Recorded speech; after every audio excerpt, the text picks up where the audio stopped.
Hey everybody, Claire here, and today I'm so excited because I'm going to share with you one of my favorite desserts ever. This is actually one of my mom's absolute favorite desserts, so I grew up eating this a lot. But anyway, it's called a Tarte Tatin, and that translates directly just to apple tart, but a Tarte Tatin is sort of best known for having a really specific method. So it's an upside down tart, but you caramelize it first. So it has a really specific sort of way of doing this. So all you need to do that is one cast iron skillet. This one is about like 9 to 10 inches wide in diameter, so it's pretty big. So for that, I used about 10 medium-sized apples that have been quartered, and then also you can see cored as well. So peeled, quartered, and cored. And then a half cup of sugar, 4 ounces or 1 stick of butter, and then just 1 vanilla bean that's been scraped. And that's basically it. And then I also have a pie crust that I pre-made that we're just gonna roll on top of it.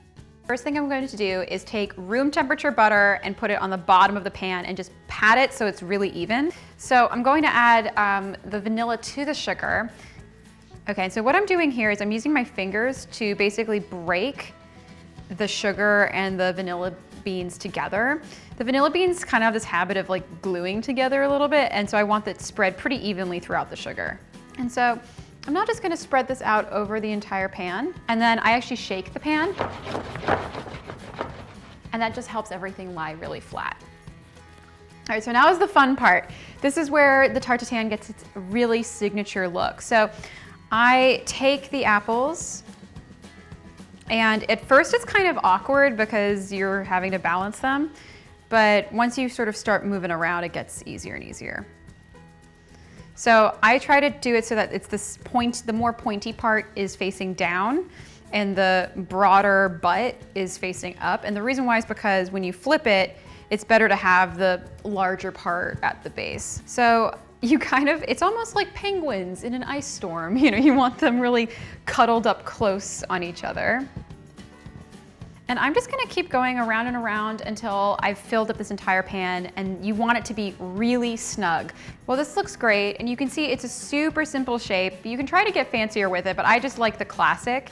And I wedge them in vertically. You don't wanna lay down the slices of apple horizontally because then you'll fill up the pan really quickly, but not with enough apples. So the next step is that I'm actually gonna put this over medium heat and then let everything caramelize together. So the butter is going to melt, the sugar is gonna caramelize, and then all of the apples are going to release their juices, and it's going to be delicious. This can take anywhere from 15 to 30 minutes. It really depends on the apples, the pan you're using, etc. So what you want to see is that the juices in there are really bubbly and that they are a golden brown color. Once they're a golden brown color, you can move on to the next step. So while my apples cook, I'm gonna get started on rolling out my dough. So this is just a basic pie dough. I did cover that in another video, so you can check that out if you wanna see. But it's really simple. It's just 1/2 of a recipe. So I'm just doing a bottom crust, so it's not a double crust. So I just have it here with plenty of flour, and I'm just gonna roll it out until it's basically wide enough to fit over the pan. One of the other things that I absolutely love about this recipe is that you don't need the pie crust to look that good. So you don't have to worry about it, you know, being completely smooth, coming together well. Even if there are holes, you can just cover it up. And the reason why is because we're just putting this on the bottom, so it's just a bottom crust. So this looks perfect. It's really nice and bubbly. I can smell it. It's getting caramelized, which is great. So now I'm gonna take the dough, and you have to work really quickly when you do this because it is a hot pan. So I'm just gonna lie this right on top like that. And then I'm gonna take all of the excess and I'm gonna be so rustic with it. I'm literally just using my hands, and I'm just really quickly and very gently tucking the dough in.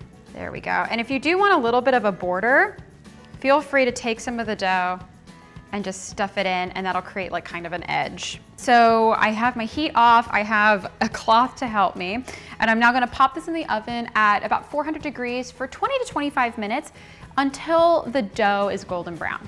It's out of the oven, it has cooled a bit, it smells insane. And here's the thing with Tarte Tatin, you actually don't need to eat it hot. I really like it room temperature, so this is a fantastic make-ahead dessert. But look at the color. Isn't that insane? It is so dark and caramelized, and I love it when the tops get just a little tiny tiny bit burnt. It's the best flavor. Okay, and this is also wonderful with ice cream or whipped cream, but today I'm gonna try it just by itself.